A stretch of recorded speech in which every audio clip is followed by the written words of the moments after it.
Kaleshwaram barrages కట్టేటప్పుడు 5 barrages లోను తీసిన foundation river లోనే వేశారు. ఇప్పుడు వాటర్ లెవెల్ పైకి పెరిగిపోయి తప్పడం లేదు. అది ఎట్టంటే 36 లక్షల క్యూసెక్స్ డిశ్చార్జ్ చేశాం 2006 లో. భద్రావతి దగ్గర గైడ్ వాల్స్ అంతా కట్టాం. ఇప్పుడు 20 లక్షలకే ఆ లెవెల్కి వస్తామంది. మనకు వల్ల ఇది కొద్దిగా కొట్టుకొని పోయి పర్ణశాల దగ్గర గోదావరి కూడా లెవెల్ పెరిగిపోతా ఉంది.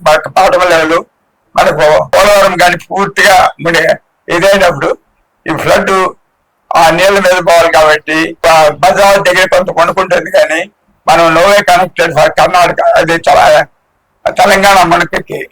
తెలంగాణ మాత్రం ఇంకా నియర్ ఫ్యూచర్ లో ఇప్పుడు ఉన్న ఎగ్జిస్టింగ్ డ్యామ్స్ గురించి వాటిలో సేఫ్టీ గురించి మీరు ఉండే గవర్నమెంట్ కి ఇచ్చే సజెషన్ ఏంటి సార్? నేను లాస్ట్ ఇయర్ అన్నమయ్య ఆ గేట్లు ఎత్తకుండా అత్త డ్యామ్ కొట్టుకుపోయినప్పుడు 10 విలేజెస్ వాష్ అవుట్ అయినా గవర్నమెంట్ పట్టించుకోలేదు.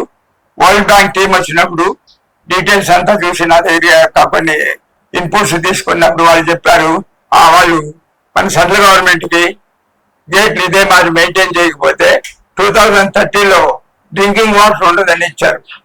అది తీసుకొని సెంట్రల్ గవర్నమెంట్ వాళ్ళ స్కిన్ సేవ్ చేసుకోవాలని 1986 రాసిన డ్యామ్ సేఫ్టీ రూల్స్ ని కొన్ని మాడిఫై చేసి ఇప్పుడు డ్యామ్ సేఫ్టీ రూల్స్ ఇచ్చారు.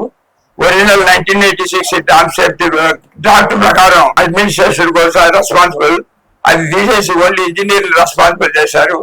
ఇప్పుడు మెయింటెనెన్స్ కి తగినంత ఫండ్స్ ఇవ్వడం లేదు.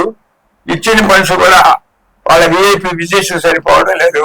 డ్యాములకి గ్రీస్ పెట్టేది కూడా కష్టమైంది. ఈ పరిస్థితిలో మెయింటైన్ చేయకపోతే ఇంకొక 2030కి డ్రింకింగ్ వాటర్ కూడా కష్టమవుతుంది. Please subscribe Pragya media. Please like, share, subscribe to Pragya Media. Pragya Media, please do like, share and subscribe. Please subscribe to Pragya Media. Please like, share and comment if you like the video. Pragya Media.